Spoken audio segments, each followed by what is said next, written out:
I'm Jeff Altman, the Big Game Hunter. I'm the head coach for JobSearchCoachingHQ.com. That's a site where I have curated information that you can watch, listen to, or read. It's going to help you find work more quickly. And I also discount one-on-one coaching if you become a member of the site. So again, that's JobSearchCoachingHQ.com.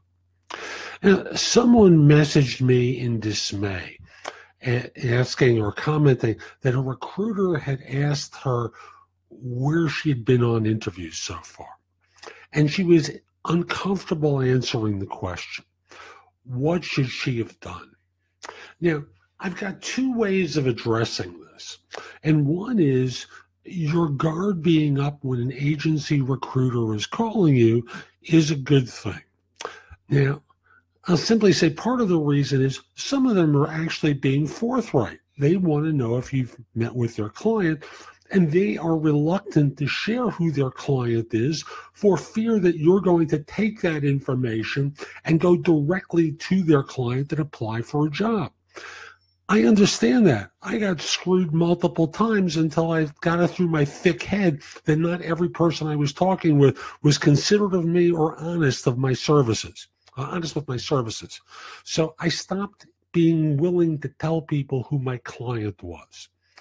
Conversely, for you as the job hunter, you certainly don't want to waste time talking to a recruiter who's already, when you've already been presented to their client.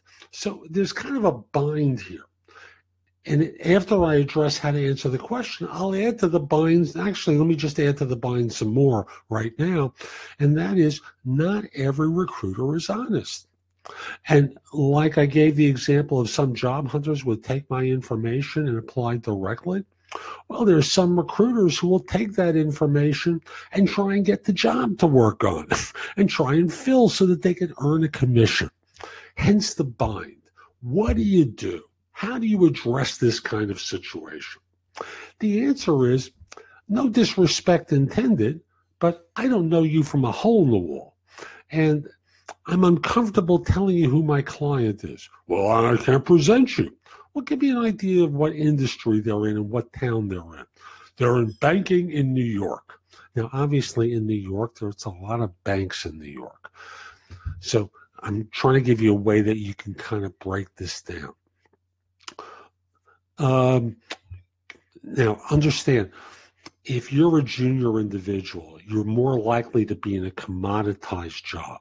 By that, I mean a job where a firm has lots of people who do what you do. On the other hand, if you're more senior, you'll start to recognize the job description, and you might just simply say, is this a position with so-and-so? If so, someone has already spoken with me about this role. And they'll respect you for handling it in that way, because they can then turn around and say, it's not that job, or yes, I have that job, but I have one very similar to it. Notice how to play this.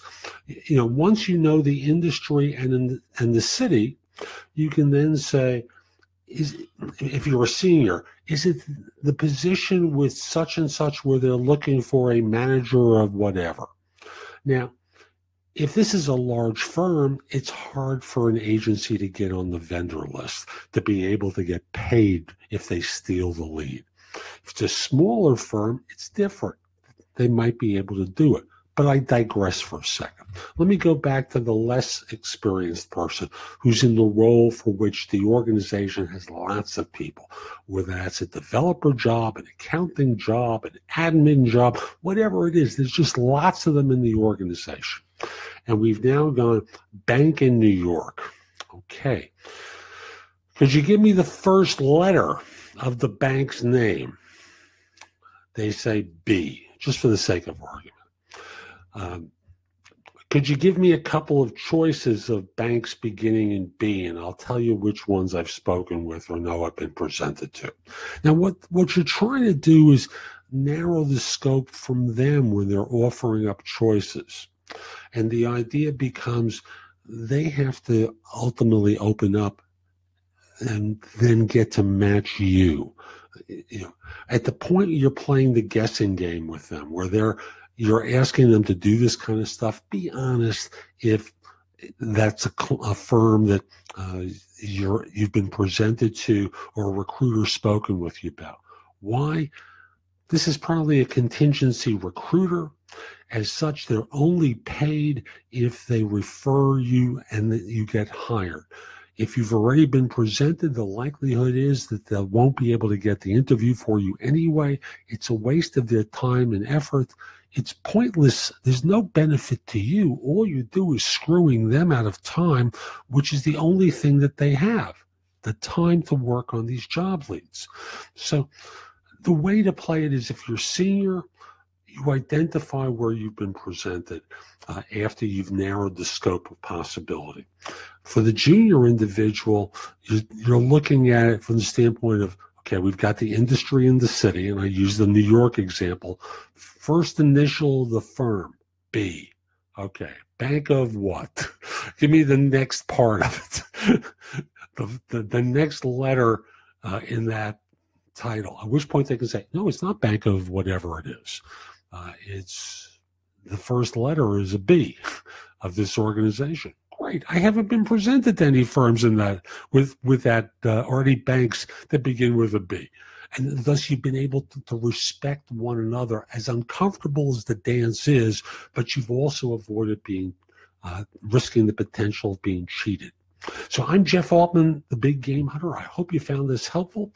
If you did, and you're interested in my coaching you, reach out to me. Do it through LinkedIn at linkedin.com/IN/the Big Game Hunter. Mention that you saw this video because I just like knowing that I've been able to help people. And once we're connected, if you're interested in my coaching you, send me a message through the site and let's figure out a time to speak. Hope you have a great day.